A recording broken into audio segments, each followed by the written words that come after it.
Style में flower samosa बनाकर तैयार करेंगे। 2 कप मैदा, अजवाइन थोड़ी-सी, थोड़ा-सा नमक, 2 चम्मच ऑयल मिक्स कर लेंगे, पानी डालकर इसको गूँध लेंगे।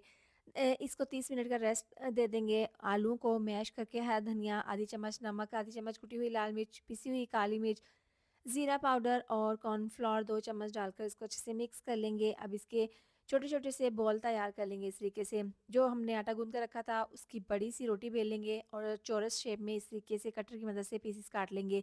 दोनों नोक को इस तरीके से जोड़ लेंगे, तीसरी को भी और चौथी को भी इस तरीके से इसको फ़ोल्ड कर लेंगे। अब इसकी बैक साइड पर दरमियान में पोटैटो बॉल रखें, इस तरीके से चारों कोने इकट्ठे करके इसको आपस में चिपका लें। अब जो नीचे की इसकी नोकें हैं, किनारे हैं, इसको इस तरीके से ऊपर की साइड पर लाकर इसको इस तरीके से फ़ोल्ड करके इसका फ्लावर समोसा तैयार कर लें।